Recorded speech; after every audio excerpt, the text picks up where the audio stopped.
The unforgiving Wyoming wilderness of 1875 swallowed many men whole, but Elijah Wade wasn't one of them. This poor cowboy found himself staring at a half-dead black mail-order bride in an overturned wagon during a thunderstorm, knowing that saving her meant inviting trouble from a town that already despised him. What Elijah couldn't know was that the dying woman carried his family's stolen pocket watch, the only link to the sister torn from him 15 years ago. Elijah's calloused hands could break a wild horse, but his heart still bled for the family he'd never stopped searching for. A cabin ablaze in the darkness. Inside, a black woman and a white cowboy stand off against armed men. The leader steps forward, a wealthy, well-dressed rancher with papers proving ownership of a mail-order bride. The woman steps forward, revealing a pocket watch. The rancher's face drains of color. He reaches for his gun. 3 months earlier, dust settled on everything Elijah Wade owned. His cabin stood small against the Wyoming Territory's vastness. Inside lay a bed, a table, and memories of better days. He worked an unwanted plot while the town whispered. Whiskey and work filled his days. The locals avoided the quiet man with haunted eyes. The storm came sudden. Rain hammered his tin roof while wind threatened to tear it away. Between thunder crashes he heard it, a scream, human and desperate. Elijah grabbed his lantern and rifle, stepping into the downpour. 50 yards from his cabin, the rain revealed a wagon overturned in the mud. A horse lay dead in its traces. Moving closer, his light caught movement inside the broken wagon. A woman's hand, dark-skinned and bloodied, reached toward him. She wore a fine traveling dress, now torn and soaked. Blood mixed with rain across her forehead. Not breathing right. Ribs may be broken. When he lifted her, she didn't make a sound. Letters and papers scattered around the wreckage told a story. Nora Johnson, traveling from St. Louis to marry Edmund Barrett, the cattle baron from the next county over, a mail-order bride with proper documentation. The nearest doctor was a 2-day ride. She wouldn't survive that journey. Elijah carried her to his cabin, laid her on his bed. For 3 days, she burned with fever while he cooled her brow. When she spoke, it was in fragments, calling names he didn't know. On the 4th day, her eyes opened clear. "Where am I?" "My homestead. Found you in the storm." Elijah kept his distance. Wagons destroyed. She tried to sit up, winced hard. "I need to reach Mr. Barrett." "Not in this condition." Nora studied him with wary eyes. "Why help me?" He turned away, stoked the fire. "Anyone would—" "Number, they wouldn't." The town noticed his absence.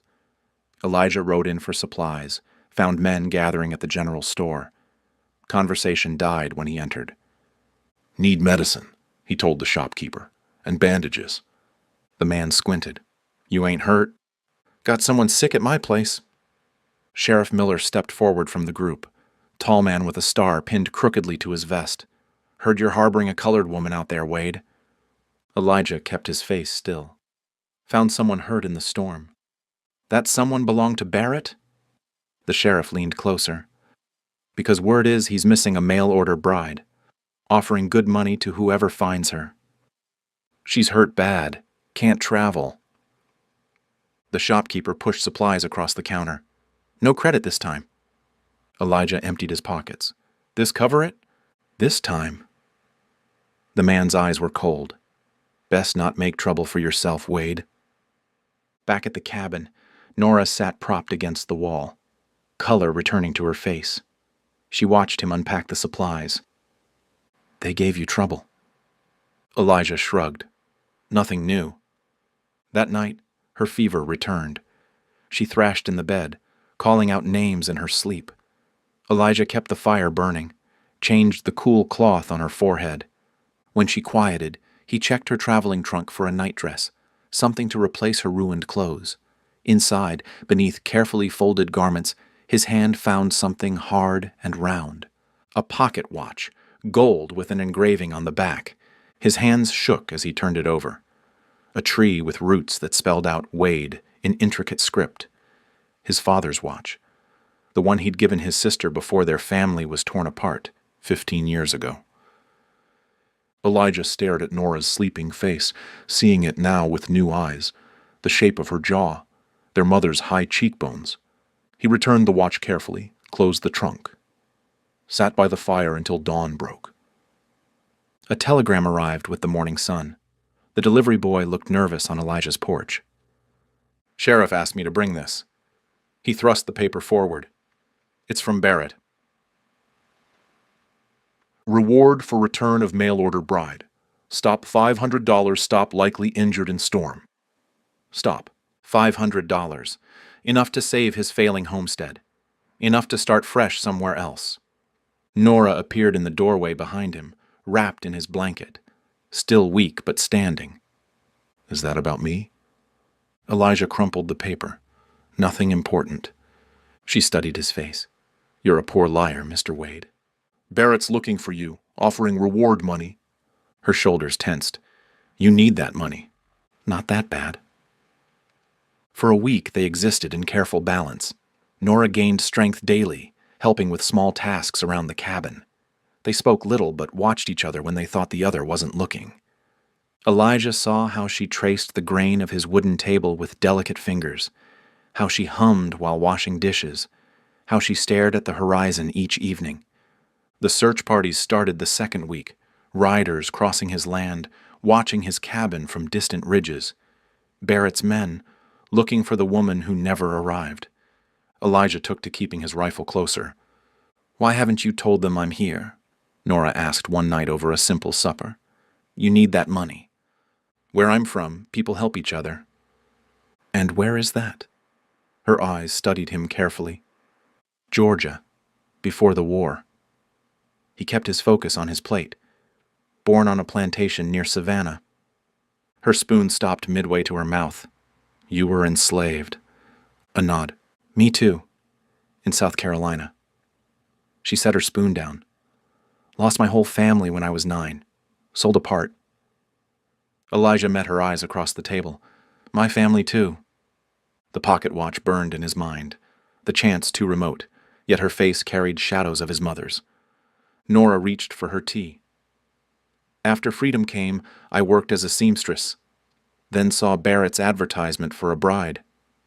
"Long way to come for marriage." "I had my reasons." She looked away. That night, while Nora slept, Elijah made his decision. Barrett's reward would save his land.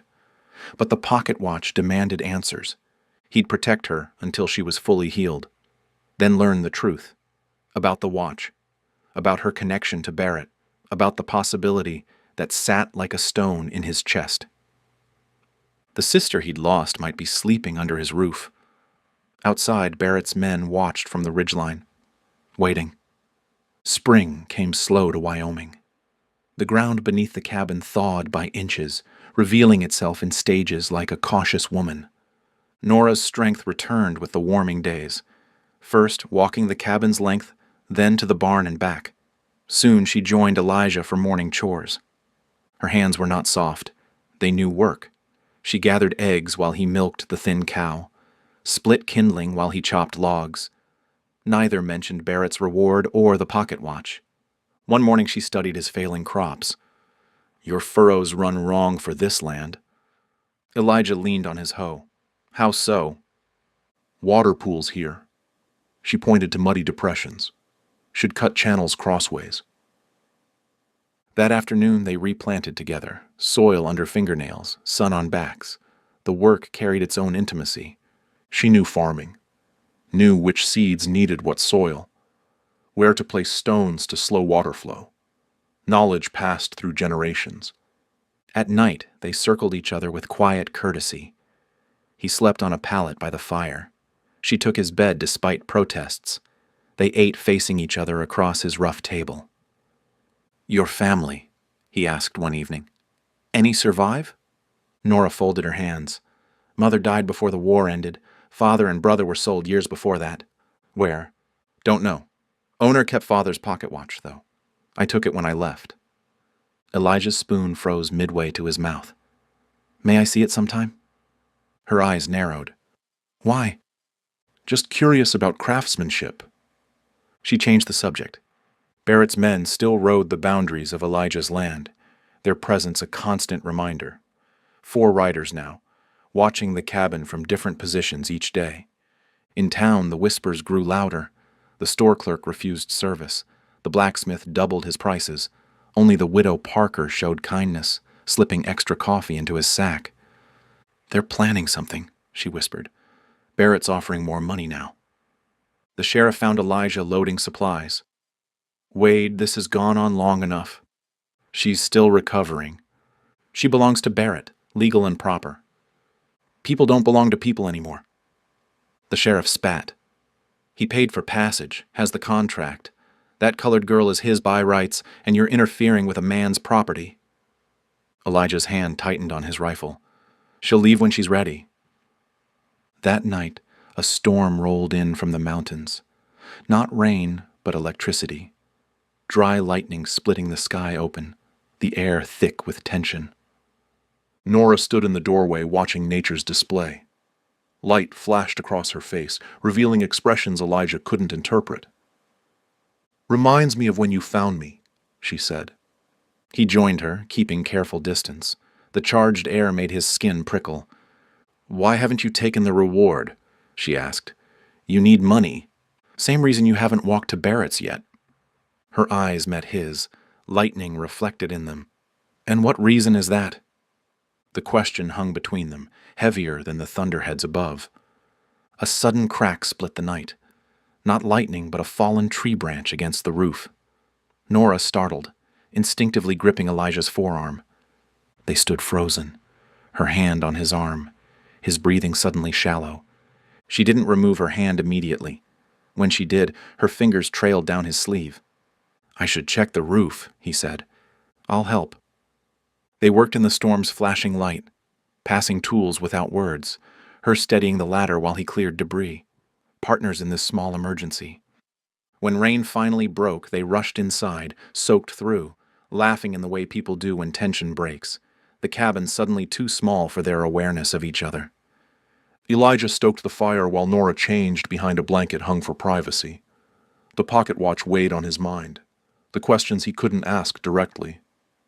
"Your brother," he tried. "What was his name?" She emerged in dry clothes. "Elijah." The name struck him like physical pain. He turned to hide his face. "Same as yours," she continued, "though we called him Eli." His hands shook as he arranged logs. "Common name. I was 7 when they took him. He gave me Father's watch to keep safe." She stepped closer. "Why do you ask?" "Just wondering." That night, neither slept well. The storm passed but left a different electricity behind.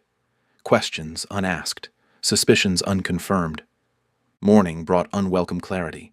While Nora prepared breakfast, Elijah noticed her trunk partially open, the corner of a letter visible. He should have looked away, respected her privacy. Instead, he waited until she went to the well. The letter was hidden beneath her clothing, addressed to Edmund Barrett. Not a love letter, but an accusation. Words carefully chosen but filled with contained fury. "I know who you were before Wyoming. Know what you did to my family in South Carolina. The overseer who separated us. The watch you kept as trophy. I have come for truth, not marriage." Elijah read it 3 times, put it back exactly as found. Barrett, the overseer who had sold his family apart, who had kept his father's watch. And Nora. Not seeking marriage, but justice. The pieces aligned with painful clarity. The watch, the shared history, the familiar shape of her eyes. When she returned, he watched her with new understanding. The way she tilted her head when listening, their mother's gesture. That afternoon, riders approached the cabin, 6 men with Barrett leading, not just watching now but coming to claim. Elijah positioned his rifle by the window. "Stay inside." Nora joined him instead, peering through worn curtains. "They won't leave without me. They'll leave with nothing." Barrett halted his men 30 yards out, called toward the cabin. "Wade, time's up. Send out what belongs to me." Elijah stepped onto the porch, rifle casual, but ready. "Nobody here belongs to anyone." "That woman's my bride, paid for fare." Nora emerged behind Elijah, stood straight-backed despite fear. Barrett's eyes narrowed. "There you are, girl. Time to come home." "I'm not your bride," she called. "Got papers say different?" Elijah felt certainty crystallize within him, knew what must be done. "Nora," he said quietly, "that pocket watch.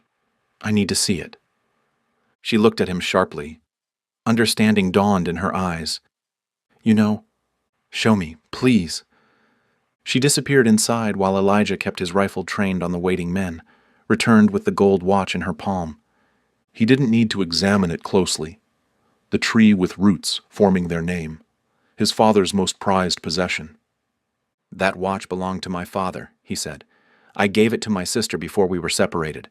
Her name was Nora." Her fingers closed around the watch. "My brother was called Eli." Their eyes met in perfect recognition. 15 years of separation collapsed in an instant. "You found me," she whispered. "Or you found me?" Barrett's voice broke their moment. "Send her out now, Wade. Last warning." Elijah turned back to the waiting men.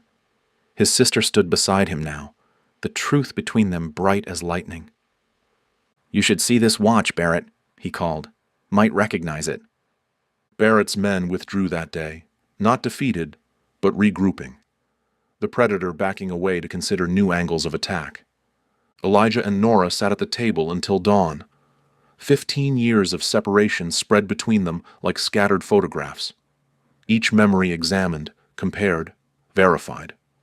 Their mother had died 3 years after the family's separation. Consumption. Their father sold to a plantation in Mississippi. Never heard from again. Nora had worked as a house servant, then seamstress after emancipation.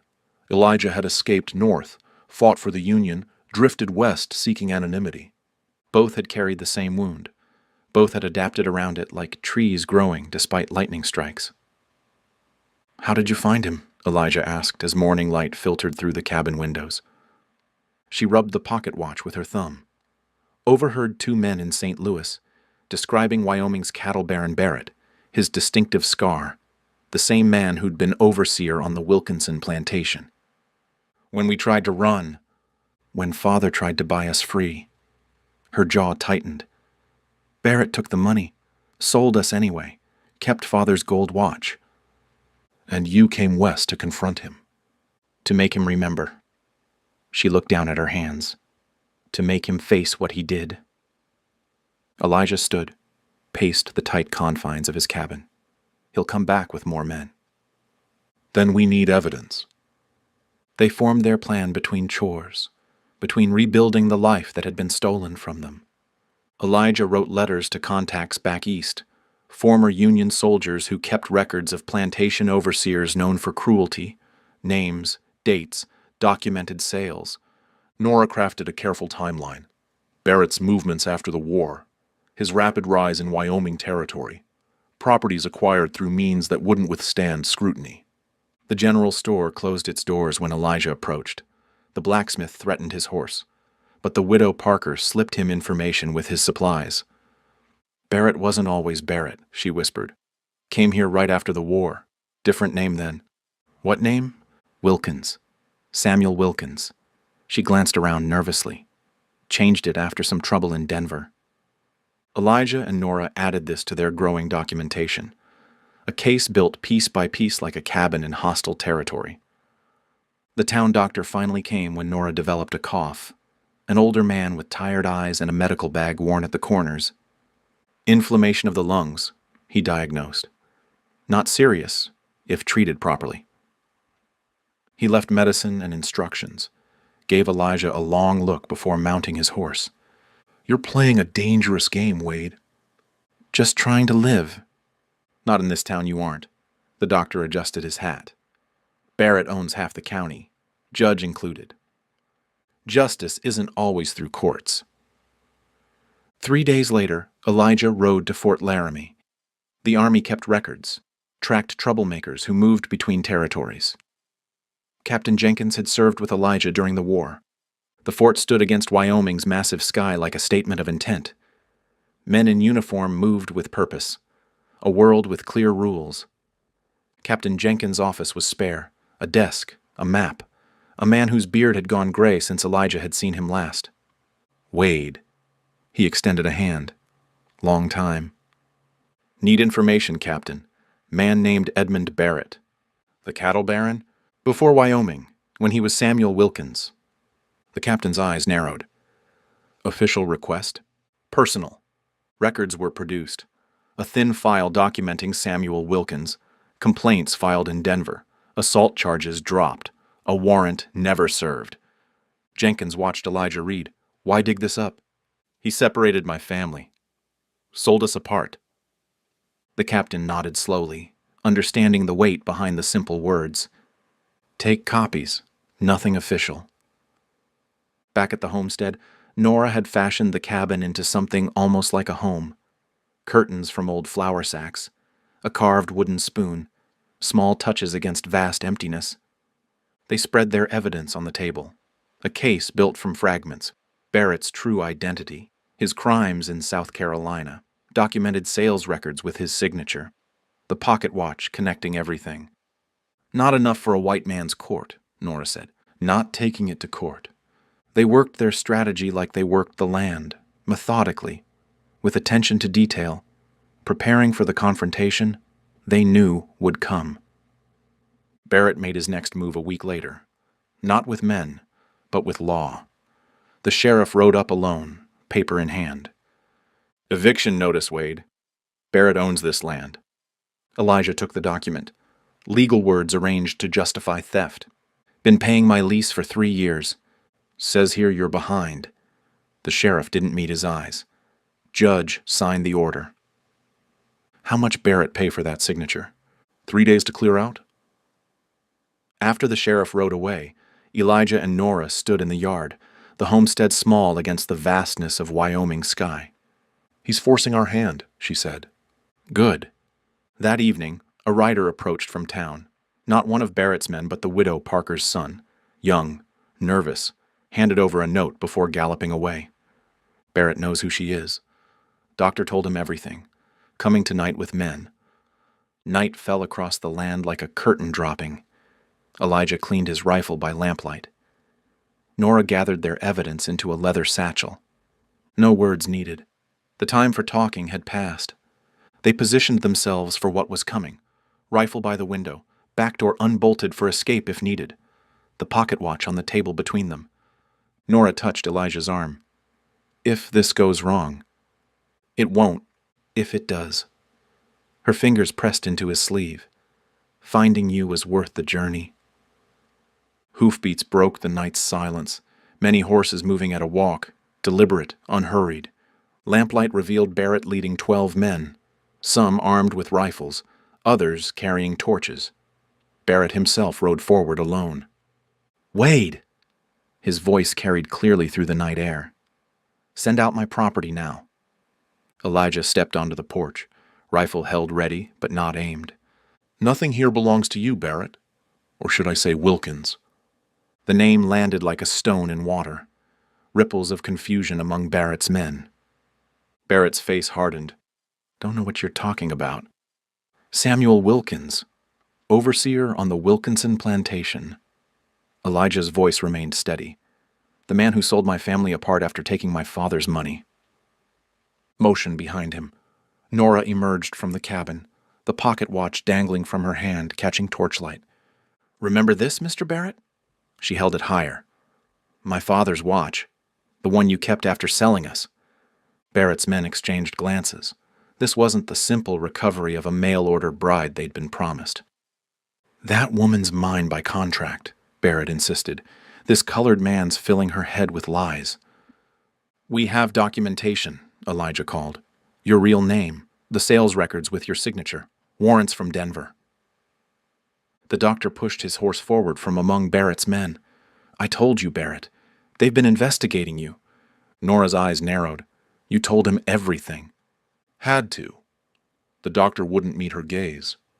Man has to protect himself in these parts. By betraying us. Not a question, but a statement. Barrett signaled his men. Enough talk.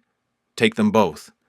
The men dismounted, spread out around the cabin, torches held high. Elijah raised his rifle. First man steps foot on my property gets a bullet. The night balanced on knife's edge. Men with torches and guns against two siblings with truth and a gold watch. The first torch flew through the air, landed on the cabin roof. Dry wood caught quickly. A second torch followed. Fire bloomed against the night sky. The cabin Elijah had built with his own hands began to burn. And so they stood. Elijah with his rifle, Nora with the watch, as flames illuminated them from behind. Barrett and his men formed a semicircle before them. The confrontation they had sought now arrived with fire and guns, everything they had worked toward coming to its inevitable head. Fire transformed the night sky into falsely golden dawn. Heat pressed against Elijah's back while Barrett's men formed their half-circle before him. Flames consumed the only home he'd known since the war. Nora stood beside him, shoulders squared. The pocket watch dangling from her fingers caught firelight and memory.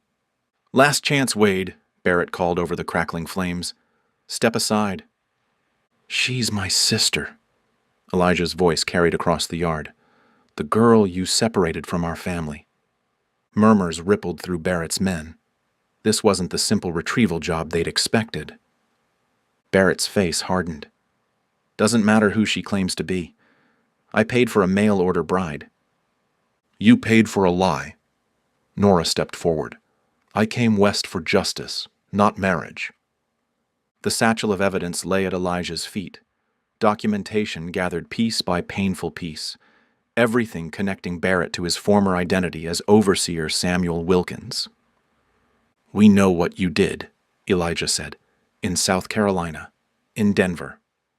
Barrett studied them through narrowed eyes, calculating as always. Wind shifted, blowing smoke between the opposing groups. When it cleared, new riders approached from town.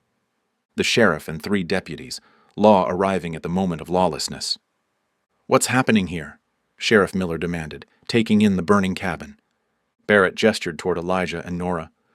"Retrieving my property, Sheriff. This man's harboring my mail-order bride." The sheriff dismounted. "And the fire?" No one answered, guilt hanging in smoke-filled air. Elijah adjusted his grip on the rifle. "Sheriff, this man isn't who he claims to be." "Quiet, Wade." "His real name is Samuel Wilkins, former slave overseer from South Carolina." The sheriff spat. "Don't care if he was King of England. He's a respected businessman here." "Who separated our family, sold us apart?" Nora held up the pocket watch. "After stealing this from our father." Barrett's composure slipped for the first time. His eyes fixed on the gold watch swinging from her fingers. Recognition and something else crossing his features. "Where did you get that?" "You know where." She stepped forward, fearless despite the armed men. "You kept it after selling our family apart." The sheriff looked between them, confusion evident. "Barrett?" Barrett straightened in his saddle. "Nonsense. That woman agreed to be my bride. She's breaking a legal contract." Elijah reached for the satchel at his feet. "We have documentation. Sales records with your signature. Warrant from Denver authorities." "Put that down," the sheriff ordered. "People should know who they're dealing with." The sheriff drew his pistol. "I said, put it down." The moment balanced on knife's edge. Men with guns and authority. 2 siblings with nothing left but truth. Hoofbeats broke the standoff. Another rider approaching fast. The widow Parker, hair flying loose, urgency in her posture. She reined her horse between the groups. "Judge Armstrong's coming, bringing the circuit prosecutor." The sheriff lowered his gun slightly. "What for?" "Telegram from Denver." She glanced at Barrett. "About Samuel Wilkins." Barrett's face drained of color. His hand moved toward his holster. "Don't," Elijah warned, rifle steady. Barrett froze, then slowly raised both hands, the gesture of a man buying time. "This is absurd," he addressed his men. "These colored folks are trying to ruin what we've built here." His men exchanged uncertain glances, the confident cattle baron suddenly defensive, their loyalty wavering with his authority. More riders appeared on the ridge, Judge Armstrong's distinctive white hair visible in moonlight, the territorial prosecutor beside him, official justice arriving unexpected. Barrett's expression hardened with decision. His hand dropped to his gun. "Barrett," the sheriff warned. Too late. The gun cleared leather. Elijah fired first. One clean shot. Barrett's pistol discharged harmlessly into the dirt as he clutched his shoulder, blood spreading across his fine coat.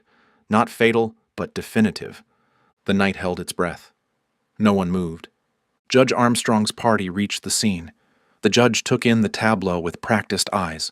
The burning cabin, armed men, Barrett wounded. "What's happening here, Sheriff?" Sheriff Miller holstered his weapon. "Dispute over a mail-order bride, Your Honor." "And a case of mistaken identity," Barrett added through gritted teeth. Nora stepped forward, head high. "No mistake. This man was Samuel Wilkins, overseer who separated our family in South Carolina." "Ridiculous," Barrett hissed. The prosecutor dismounted. "Samuel Wilkins is wanted in Denver territory. Fled after assaulting a federal officer." "That's not me." Elijah retrieved the satchel, handed it to the prosecutor. "Everything's documented, including the sales records with his signature." The judge accepted the leather pouch. "We'll examine this evidence properly." "My identity isn't on trial here," Barrett insisted. "Perhaps it should be." The judge turned to the sheriff. "Detain Mr. Barrett until we sort this out." Hours passed in slow-motion clarity, statements taken, evidence examined. Dawn broke across the Wyoming plains, revealing the cabin's smoldering remains. Everything Elijah owned reduced to ash and memory. Judge Armstrong conducted his impromptu court on Barrett's own ranch. The irony lost on no one. The evidence proved irrefutable. Barrett's distinctive handwriting on plantation records. The Denver warrant with Samuel Wilkins's description matching Barrett perfectly. Witness statements from 3 other former slaves who had worked under his supervision. Noon found them all gathered in Barrett's opulent study, the man himself seated behind his desk, arm bandaged, the trappings of his wealth surrounding him like armor. "The evidence is overwhelming," Judge Armstrong announced. "Edmund Barrett is indeed Samuel Wilkins, wanted for crimes in Denver territory." Barrett's face remained impassive, a man accustomed to calculating odds. "Additionally," the judge continued, "the evidence of his actions as an overseer, while not criminally prosecutable due to when and where they occurred, are morally reprehensible." The prosecutor cleared his throat. "He'll be extradited to Denver to face charges there." Barrett leaned forward. "What about my ranch? My holdings?" "Your property remains your property," the judge replied, "though I imagine a portion might be claimed for restitution." "Restitution?" Barrett's laugh held no humor. "For what?" Elijah stepped forward. "For our family, for 15 years stolen." Silence filled the study, the justice of courts meeting the deeper justice of moral debt. Judge Armstrong nodded slowly. "The court recognizes the unique harm done to these individuals. As restitution, I order the transfer of the East Valley property to Elijah Wade." "That's my best grazing land," Barrett protested. "Consider yourself fortunate," the judge replied. "The alternative is prison before your Denver trial." Barrett studied Elijah and Nora with cold calculation. The East Valley, then. Nothing more. The documents were drawn and signed, land transferring from former master to former property, the circle bending toward something resembling justice. Summer found Elijah and Nora building anew on the valley land. Rich soil, clean water, room to grow. Other formerly enslaved families joined them, drawn by letters and opportunity. A community formed. Homes of logs and hopes. Fields planted with vegetables and determination. Children running free under wide Wyoming skies. Autumn brought the harvest and something unexpected, an invitation to the town's founding celebration. Not from everyone, but from enough. The widow Parker, the blacksmith who had once overcharged, the new sheriff elected after Miller resigned. They attended, stood straight-backed among those who had once shunned them, not seeking approval but claiming their place. Winter settled across the land, blanketing their new beginnings in pristine white. The community gathered for Christmas celebration in the largest cabin, songs and food carrying memories of places left behind. A knock interrupted their festivities. The door opened to reveal a figure Elijah never expected to see again. Barrett. Thinner. Older somehow. His extradition delayed by weather and legal maneuvering. He entered alone, removed his hat. Silence spread through the gathering as he approached Elijah and Nora. "May I speak with you outside?" The three stood in the crisp night air, stars impossibly bright above them, Barrett's breath clouding in the cold. "I came to apologize," he said finally, "though words are inadequate." Nora's face remained impassive. Why now? Facing one's past becomes unavoidable eventually. Barrett reached into his coat. "I brought something." A worn Bible, its leather cover cracked with age. "From your family home in South Carolina. I kept it all these years." Nora accepted it with trembling hands, opened to the family record page where births and deaths were documented in faded ink. Barrett watched her, his right hand trembling slightly as he extended it to the Bible's edge, the involuntary palsy becoming more pronounced. The same distinctive tremor their father had developed after a severe beating years ago. Nora's eyes widened as recognition washed over her face. She stared at Barrett's features, seeing past the mask worn for decades, past the cruelty and deception, to the man beneath, the man they had been searching for all along, her voice barely audible even in the winter stillness. "Father," and that is all to the story for now. Please let me know where you are tuning in from. Perhaps we will create a story there. Consider liking this video and subscribing to our channel. It helps motivate me write each story. See you tomorrow.